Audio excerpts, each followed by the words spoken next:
Now, Haunted History is the title we've given to the event.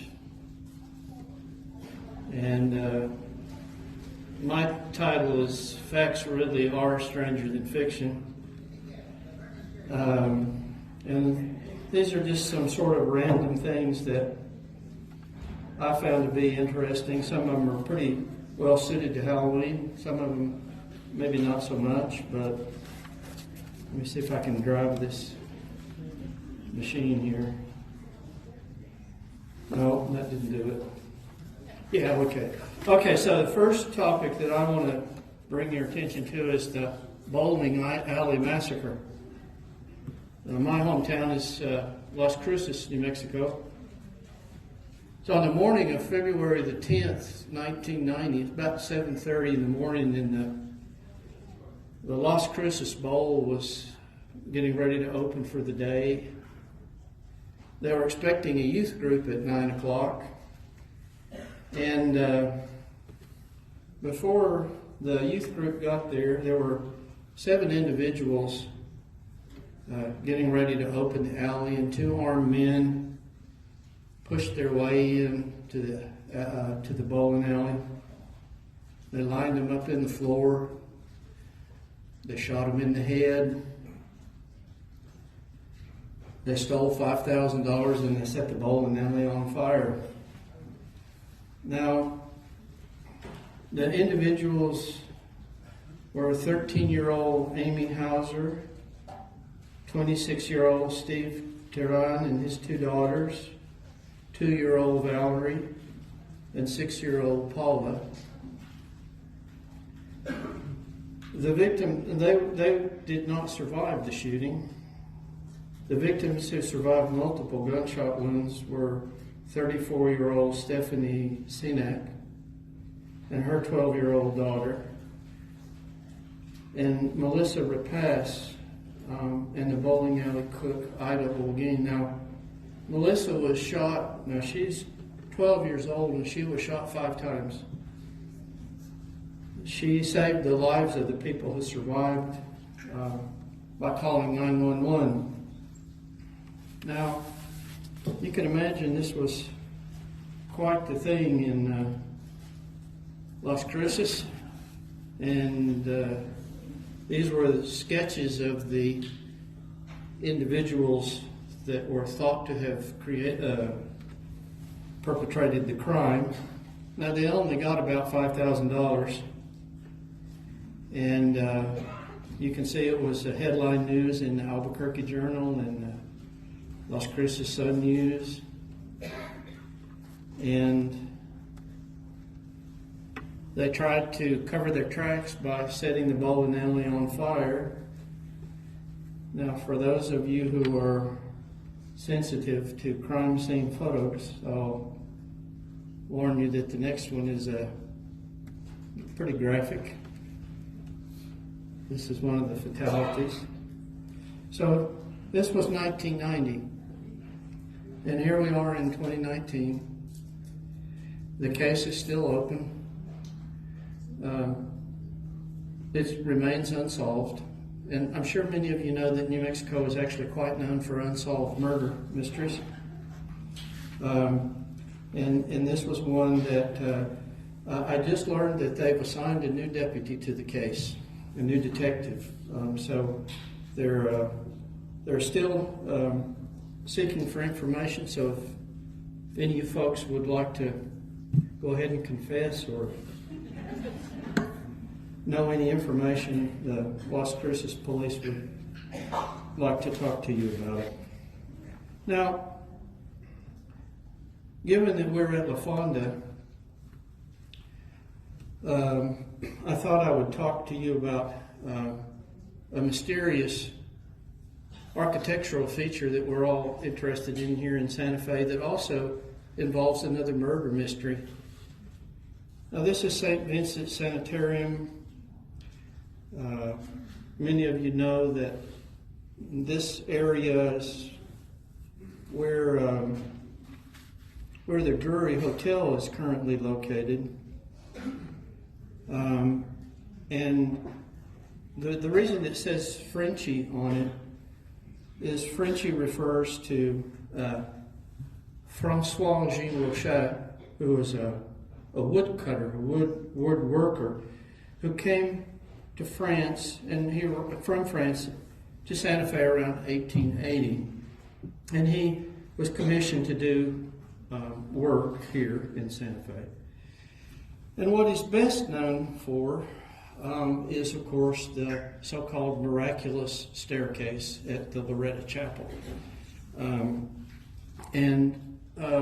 You'll hear all sorts of stories about the staircase and how it couldn't possibly stand, and that it's only by a miracle. Well, in the late 1990s, Mary Jean Straw Cook, who wrote a book called Loretto, the Sisters in their Santa Fe Chapel, which I imagine you can probably pick up in the local bookstores.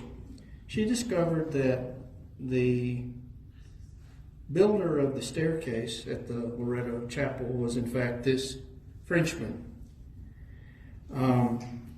And the book tells the story of the history of the staircase and the chapel and the people who built it and the nuns and all those things. And, you know, I would invite you to go look at the staircase. It is quite a marvel.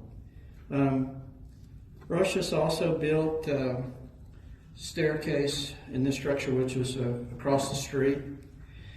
And he settled in Dog Canyon, which is near Alamogordo, at the base of the Sacramento Mountains.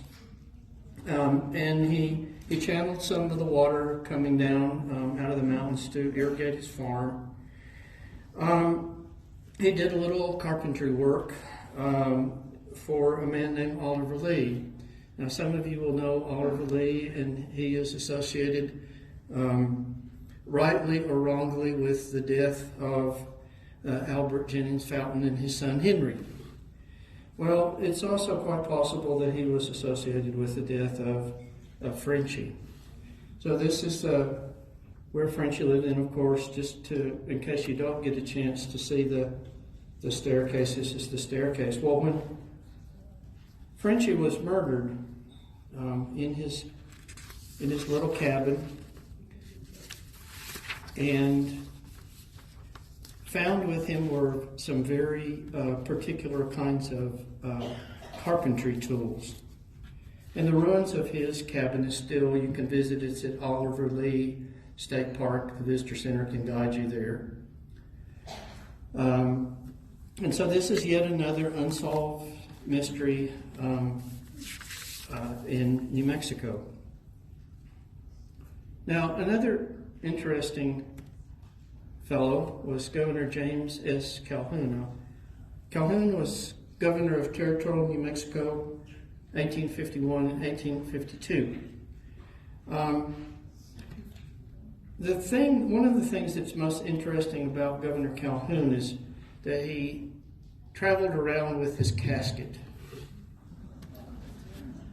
And the reason he traveled with his casket, it's actually a practical thing to do if you think about it. One never knows when death will come. Part of the reason that Governor Calhoun traveled was because he had some rather serious ailments, and one of which was scurvy. Now, we don't normally think of scurvy when we think of New Mexico, and I'm sure many of you know that scurvy is associated with a deficiency of vitamin C. And of course, we don't have citrus fruit. We didn't have citrus fruit in the 1850s. And you can see that some of the characteristics of scurvy would have made Governor Calhoun a rather gruesome character, depending on the severity of his illness. He might have looked something like a monster when he smiled. His teeth would have been falling out, probably. His gums would have been bloody. Normally, when one has scurvy, one has pale, pasty skin, but for reasons I'll explain in a moment, I don't think Governor Calhoun had pale skin. And he would have also had sunken eyes. So he obviously felt poorly. His teeth were in terrible shape. But the other illness that he had, we would now say, was hepatitis A. The way it was described in his case was catarrhal jaundice, which was what it was referred to, as you can see, from the time of the ancient Chinese, the Greeks, and the Romans. It could become epidemic. We have no evidence that it was epidemic here in New Mexico, but in fact, he was quite ill, and he was aware of the fact that he was ill. And the reason that I don't think that he had pale skin, I'm sure many of you know, that one of the characteristics of jaundice is that it will turn you yellow.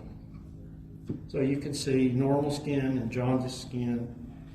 And of course, he probably had liver failure. And so he was originally from Georgia, and he decided in 1852 that he was going to travel back east, and hopefully he would be able to find some adequate medical care, maybe a glass of orange juice. And so he decided that he would carry his casket with him as he traveled. And so he put it in a wagon and took off on the Santa Fe Trail for Independence, Missouri, and carried his casket. Now, there are other ways one could carry a casket, as you can see from this illustration. And of course, he didn't make it back east, and he didn't make it to, he didn't even make it to Independence, and he died and he was buried there. So the next story that I want to talk to you about, I'm calling Father Forgive Me, the clergy murders. I don't know if we have any members of the clergy in the group, but I would have you know that New Mexico has been, for most of its history, a very dangerous place for the clergy to live. I would just mention that whether we want to put it in the category of murder or whether we want to put it in the category of independence fight, there were 21 Franciscans that were murdered or martyred. There's no question that they were martyred in the 1680 Pueblo Revolt. So that's a rather rough start. This is a depiction, obviously a native depiction of the Pueblo Revolt, and you can see the Franciscan who's having I suppose a stake driven through his heart there. I think you can probably see that image fairly well. And then moving to 1720, this is one of my favorite images of a priest on the way to his death. This is Father Juan Minguez. You can see he's running, and he's in his blue. I'm sure that most of you know that Franciscans did not wear brown as they do now. They wore blue denim. And you can see he's carrying a cross, and he has part of his habit pulled up over his head. This is from the famous Segesser hides, painted to depict the 1720 Villa Sur massacre at the confluence of the Loup and the Platte River in Nebraska. This was where the flower of New Mexico's youth went on to the plains to confront the French and the Pawnees and the Oto, and it resulted in a massacre, and many of the best young men in New Mexico perished, and one of them was Father Minguez. The Segesser hide, this is from Segesser 2. They typically live at the Palace of the Governors. I'm sure many of you have an opportunity to visit them. Segesser 2 has been on loan at the Albuquerque Museum as the Palace of the Governors is being remodeled, but it will be coming home to the palace, and I will be contributing an article about the Segaster hides to El Palacio in the near future, so you can read more about Father Mingus. Now, I wrote a book with Malcolm Mebright a number of years ago about, we call it The Witches of Abiquiu, and I believe that the state historian Rob Martinez is going to talk. He's also done research about the Witches of Abiquiu, and he's going to talk a little bit about it. But one of the things that I wanted to mention was that the witches in Abiquiu are credited, if you will, with having murdered Father Ordonez, who was serving in Abiquiu, but they didn't choose to kill him when he was serving there. They waited for him to move to Laguna so that suspicion would not necessarily fall on them. But when he in fact died of poisoning at Laguna, this is the middle of the 18th century, everyone knew that in fact the witches of Abiquiu had killed him. The next priest was Father Rinaldo Rivera. Some of you may have known Father Rivera. On the night of August the 7th in 1982, he received a phone call. He was at the rectory of what was then St. Francis Cathedral, now Cathedral Basilica. And a man said that he needed a priest because his father was dying and he needed to give him last rites. And so Father Rivera immediately headed out of Santa Fe and never returned. 3 days later, and 3 miles away from Santa Fe, his body was found. He had been dumped. His car was at a nearby rest stop. And his killer has never been found.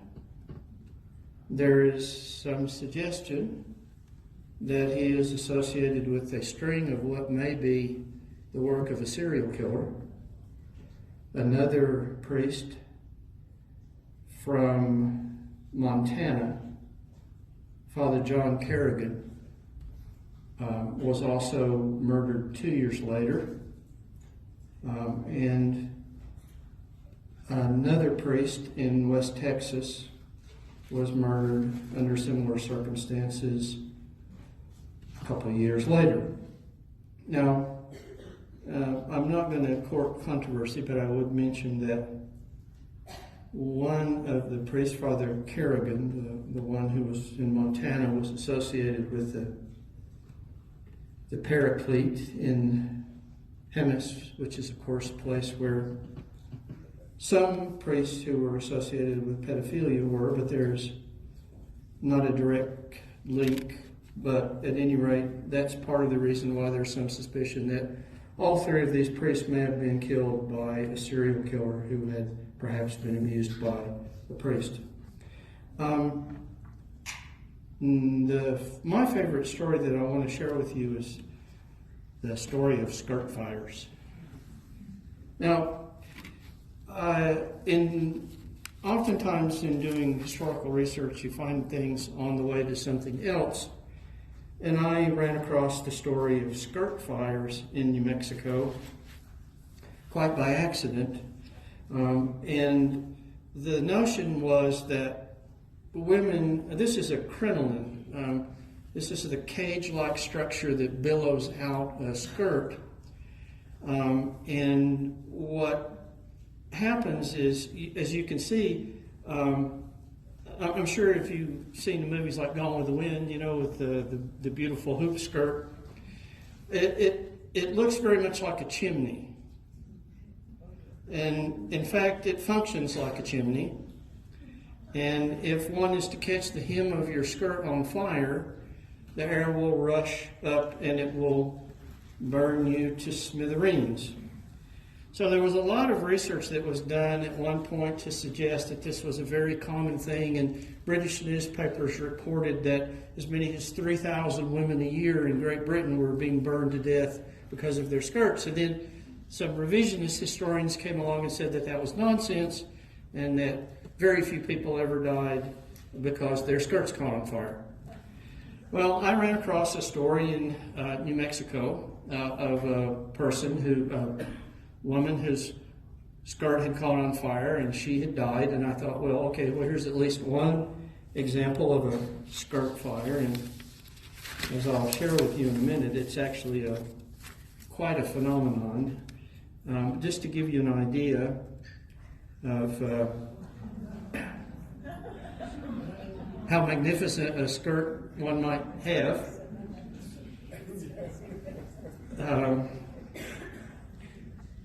And people in certain professions were particularly prone to skirt fires. Not what you think, no. Ballerinas. In the 19th century, it was, and you can imagine they're dancing, and there are open gas flames providing illumination on the stage, and their costumes, because of the desire to have them be very light, were also of material that was highly flammable. Now that doesn't happen anymore. Ballerinas don't have open gas flames, and the material is no longer flammable anyway. There was a whole industry that developed for ballerinas to be able to be safely attired. But there are stories, not in New Mexico, but there are stories of entire troops of ballerinas hurling themselves out of second-story windows with their skirts on fire. The best example, and probably the most profound, Emma Livry, who was considered to be, for those of you who are aficionados of ballet, she was said to have in her day the greatest ballon. In other words, her ability to leap into the air and give you the impression that she was defying gravity was second to none. This is what is left of her costume, which caught fire. She was dancing in the Paris Opera, and her costume caught fire. It melted and stuck to her skin, and she perished. And she was the last famous ballerina who died from a skirt fire. Now, to bring this, that's sort of the background of skirt fires. To bring it home to New Mexico, the first skirt fire that I ran across was in 1890, when the 6-year-old daughter of Gavino Gallegos died when her skirt caught fire. Her mother had locked her and her 4-year-old brother in a room with an open fireplace, and it was said that her screams mingled with those of her brother, and this was reported in the Santa Fe Daily New Mexican in March of 1890. So that was the first one. And I thought, well, how likely was it that this continued? Well, for children, it was apparently quite the thing. In 1900, one of the adopted little girls from Salem Colony. Salem Colony was a utopian community north of Las Cruces. She burned to death when her skirt caught fire at a grate not protected only by netting. And the newspaper reported that she was, quote, burned to a crisp. It was discovered. And on. Through the early 1900s. An interesting case from 1911. Miss Ernestine Alborn was riding with Elmer Lohman on his motorcycle when her skirt caught fire, having come into contact with the spark plug. She threw herself off the bike and rolled in the road to put out the flames, and at the time she was recovering in the hospital. There were a number of instances of people playing with fire, and of course often they were burned and did not survive. It continues through the 19-teens, in the 20s, in the 30s, year after year after year of skirt fires in New Mexico.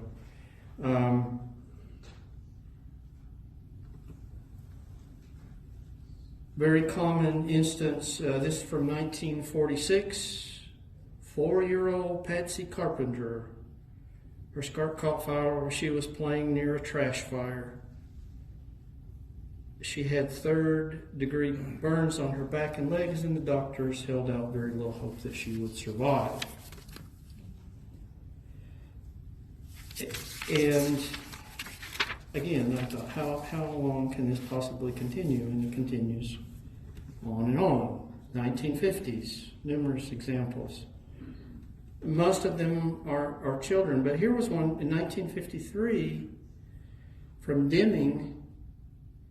Aunt Alice Dickinson, maid of honor, at the wedding of Rosie Allison and Alfred Gallegos, escaped harm when a candle lit her skirt on fire. That was in April of 1953. And in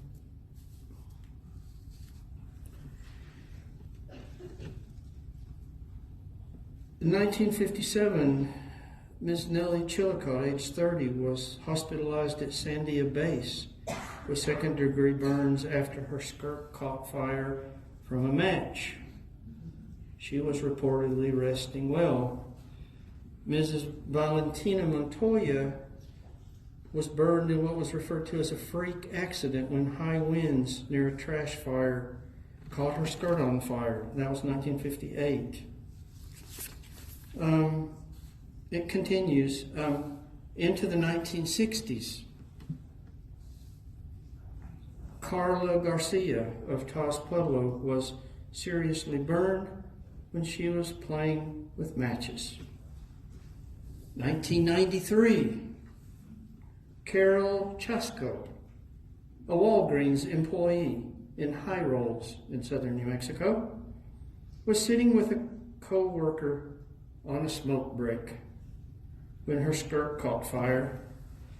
The co-worker tried to pull her skirt off, to no avail, and Tech Sergeant David Carmichael from the base in Alamogordo was shopping at a nearby Albertsons, and he knocked her to the ground and rolled her and put out the fire, and she survived. And the most recent one, I stopped looking after the year 2000, was Espanola resident Melinda Martinez, who fell asleep and set her dress on fire while smoking a cigarette, and she died the following day. So this is sort of a cursory look at the phenomenon of skirt fires, and if New Mexico is any representative in any way, then it still continues to be an active phenomenon. There are literally several thousand references. And so here was one of the stories. Little girl here burns to death that made the newspaper. And it's quite interesting if one looks for skirt fires that apparently it's also a fashion item. Now these come in this kind of a skirt, but they also come in mini skirts. And they're apparently quite popular, particularly this time of year for some reason. And so the last thing I wanted to talk about is the shadow of the cross.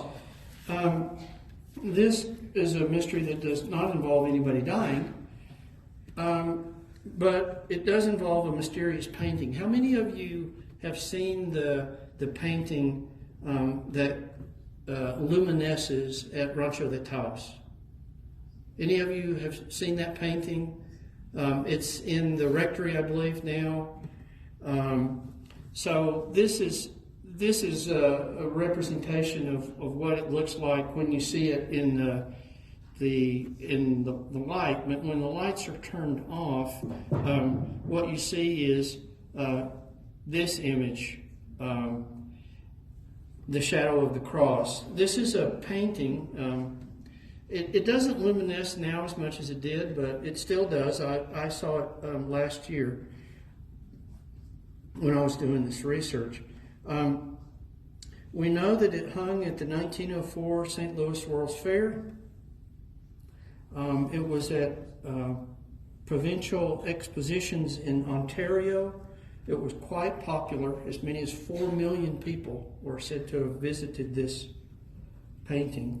It was at the Alaska Yukon Pacific Exposition in Seattle in 1909.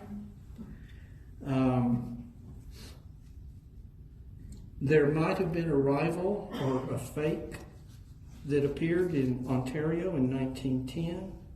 It most famously appeared in the Doré Galleries in London in 1911. It summered in major European cities. It was visited by the Queen of England. The Dowager Empress Maria Fedorovna of Russia saw it. The Crown Prince of the Netherlands. It was quite a hit on the boardwalk in Newport, Rhode Island in 1914. It was at the San Francisco Fair in 1915. Now, it was painted by a man named Henri Alt, who was born in Breidenbach in Hessen-Nassau in the Kingdom of Prussia. He moved to Canada, set up a studio in Cobalt, Ontario, and at some point he committed suicide. The painting was acquired by Mrs. Herbert Sidney Griffin, and she married a man named Johnny Powelson, a native of Kansas, who was a multimillionaire. They married in 1914, and they spent their time between Wichita Falls and Taos. She believed that the painting was created by the hand of God. It was divinely inspired.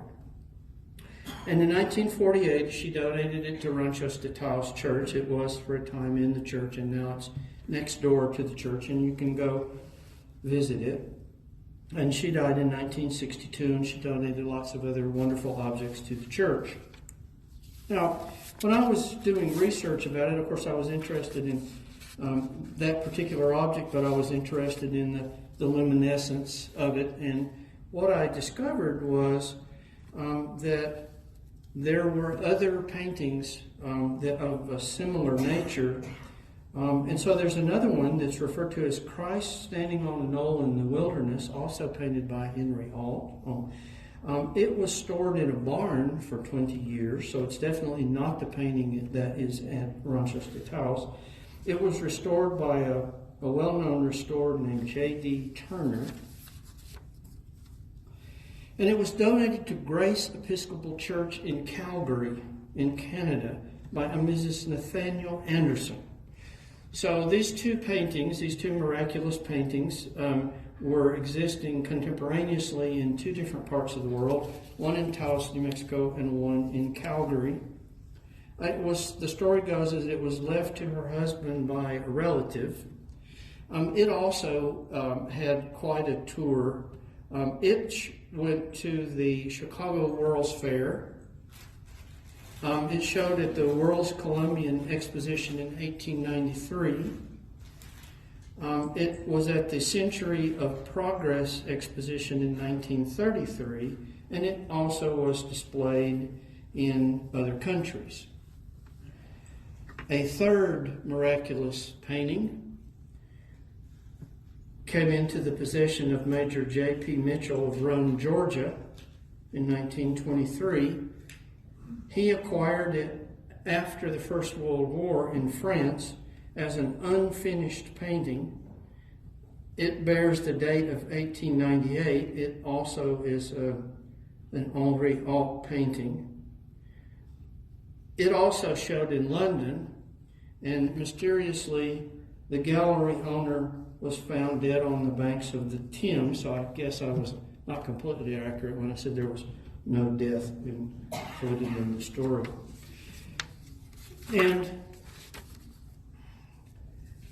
a New York lawsuit was filed claiming fraud, but the painting, this particular third painting, was leased for 1 year for $3,200 so that it could be showed, and it brought in $800,000 for the period of time, and it in 1 year brought in $75,000. And there were multiple offers to make copies. And so to this day, no one has been able to satisfactorily explain why the painting luminesces. It's been studied in various different ways, and nobody really knows why it does it. Perhaps the fact that it was painted by divine inspiration is as good an explanation as any. It's even been subjected to chemical analysis by people at Los Alamos, and they have not been able to determine why it luminesces. So, those are my facts that are really stranger than fiction.